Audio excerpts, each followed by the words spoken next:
लेकिन मास्क रहेगा तो अपनी सुरक्षा रहेगी। छायन और आसपास के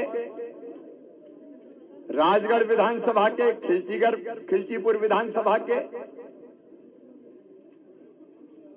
मेरे सभी बहनों, भाइयों, बेटे बेटियों, अभी पिछले दिनों की ओलावृष्टि में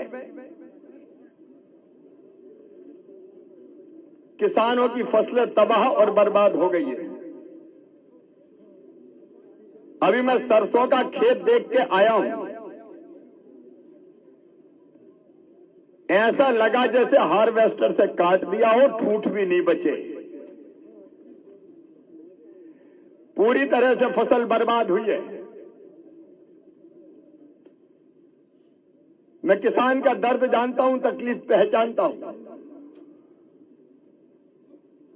दिन और रात मेहनत और मजदूरी करके हम अपने खेत जोतते हैं,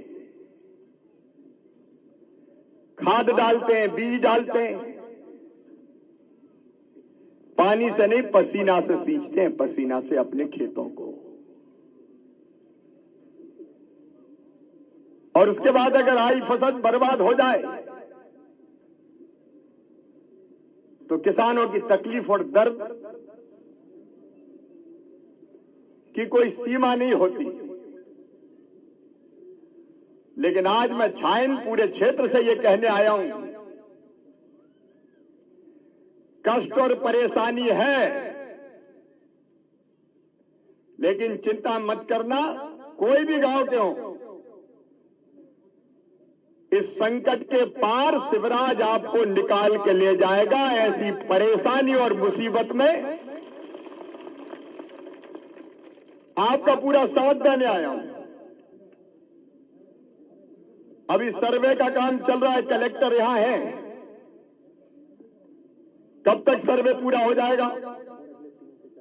3 से 4 दिन के बीच सर्वे पूरा होगा। और सर्वे कोई चोरी चोरी चुपके नहीं होगा। जनप्रतिनिधि हमारे सांसद जी, विधायक जी, पूर्व विधायक जी, पंचायत के प्रतिनिधियों, वो सर्वे की पूरी सूची बनेगी और पूरी सूची गांव में चिपकाई जाएगी ताकि एक एक आदमी देख ले कि नुकसान कौन कौन का हुआ है। बताओ सही बात है कि नहीं? और इसलिए सूची चिपकना जरूरी है ताकि कोई को आपत्ति अगर करनी हो तो वो आपत्ति कर दे कि मेरा नाम नहीं है। और एक बात साफ कह रहा हूं, किसानों को मुझे राहत देना है और इसलिए लिखने में भी कंजूसी नहीं होना चाहिए। नुकसान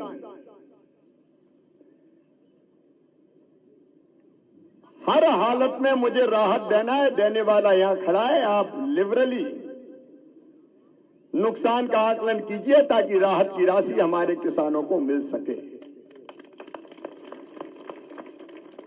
मेरे बहनों और भाइयों, हमने तय किया है कि हमारी गेहूं हो, सरसों हो, चना हो, मसूर भी है, मसूर हो, 50% से ज्यादा नुकसान पे 30,000 रुपया प्रति हेक्टेयर की दर से राहत की राशि दी जाएगी। और केवल फसल नहीं, कई जगह मुझे ये बताया कि पशु की मौत भी हुई है। जहां हुई है वहां की कह रहा हूं मैं। तो अगर गाय की, भैंस की मौत हुई हो तो 30,000 रुपया उसके देंगे, बैल भैंसा 25,000 उसके देंगे, बछड़ा बछिया 16,000 उसके देंगे, भेड़ बकरी 3,000 उसके देंगे, मुर्गा मुर्गी 60 रुपया उसके भी देंगे अगर मौत हुई है तो। क्योंकि गरीब के लिए तो छोटी चीज भी चली जाए तो उसका नुकसान तो हो ही जाता है। और उसके साथ फसल बीमा योजना में इस बार परिवर्तन किया है। बहुत दिनों तक क्लेम सेटल नहीं होते, इसलिए जो नुकसान हुआ है बीमित फसल का, उसका 25% कंपनी को एडवांस में देना पड़ेगा। 75% बाद में क्लेम सेटल होने के बाद दिया जाएगा। पिछले साल के बीमा का क्लेम सेट हो गया है, जनवरी के महीने में वो भी बांट दिया जाएगा। तो ये फसल बीमा योजना और राहत की राशि दोनों मिला के लगभग नुकसान की भरपाई करेंगे। और इसके साथ अभी कर्ज वसूली स्थगित होगी। अल्पकालीन ऋण बदल के मध्यमकालीन ऋण में बदल दिया जाएगा और उसके भी ब्याज जो होगा वो भी हम भरवाएंगे ताकि दिक्कत परेशानी में किसान ना आए। अभी एक गांव गया था, वहां किसान ने कहा कि बेटी की शादी थी। ऐसी परिस्थिति में बिटिया की शादी भी हम करवाएंगे। मेरे बहनों और भाइयों, तकलीफ और परेशानी मैं समझ सकता हूं, आपका दर्द मैं जान सकता हूं, लेकिन इस तकलीफ से आपको निकाल के ले जाना ये मेरा धर्म है, मेरा कर्तव्य है, मेरी ड्यूटी है। और भारतीय जनता पार्टी की सरकार ये ड्यूटी निभाएगी। आपको अधूरी में नहीं छोड़ेंगे मेरे बहनों और भाइयों, आपको इस परेशानी से निकाल के ले जाएंगे। इसलिए मैं यहां देखने आया हूं और अलग से भी आवेदन देने की कोई को जरूरत नहीं है, क्योंकि सर्वे एक एक गांव का होगा। सर्वे एक एक गांव का होगा, तो कोई दरखास्त दे तो ही सर्वे हो गया, ऐसा नहीं हो। मैंने कहा कि लिस्ट भी पूरी चिपकाएंगे, पूरी लिस्ट चिपका के कोई अगर वंचित रह गया तो वो फिर बता दे, तो फिर करेंगे, कोई चिंता की बात नहीं है। अपने ही मुख्यमंत्री काहे को परेशान होना है, तो इसलिए उसमें अलग से भी आवेदन देने की जरूरत नहीं है। एक शिकायत मुझे मिली है भाई, राशन की। मैं साफ कह रहा हूं, गरीब का राशन जिसने खाया है किसी भी कीमत पे नहीं छोड़ूंगा, किसी भी कीमत पे नहीं छोड़ूंगा। यहां की दुकान भी चेक करो, कोई दुकान नहीं छोड़ेंगे। ये काला पीठ या कौन सी जगह थी, काली पीठ, तो गिरफ्तारी हो जाए। और देखो ऐसे लोग कौन कौन है। ये देखने की जवाबदारी किसकी थी कि राशन ठीक से बटे? तो जिला आपूर्ति अधिकारी जो भी प्रभारी है उसको मैं तत्काल सस्पेंड करता हूं। ऐसे लोग नहीं चलेंगे, ये थोड़ी चलेगा क्या? कौन देखेगा? वहां फूड इंस्पेक्टर कौन है?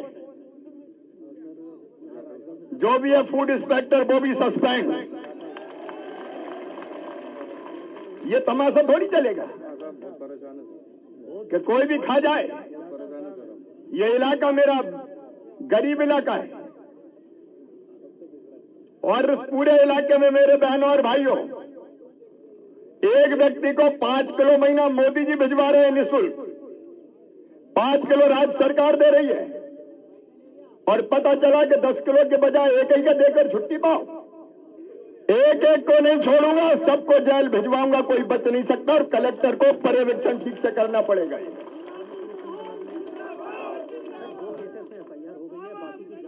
ये कमिश्नर भी कहा है वो भी आ जाए, ये मैं नहीं छोड़ूंगा। आप ये देखिए, जिले की दुकानें चेक करो, सब यहां की भी चेक करवाओ पूरी, और जो भी गड़बड़ कर रहा है बिल्कुल नहीं छोड़ना है।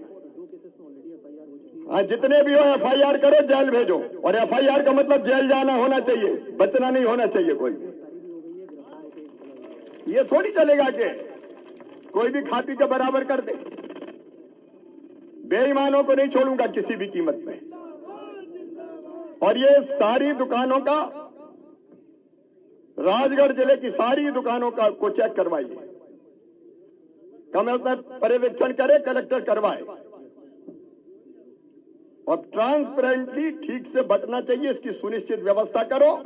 और जनता से भी मेरा कहना है, आप भी ध्यान दें।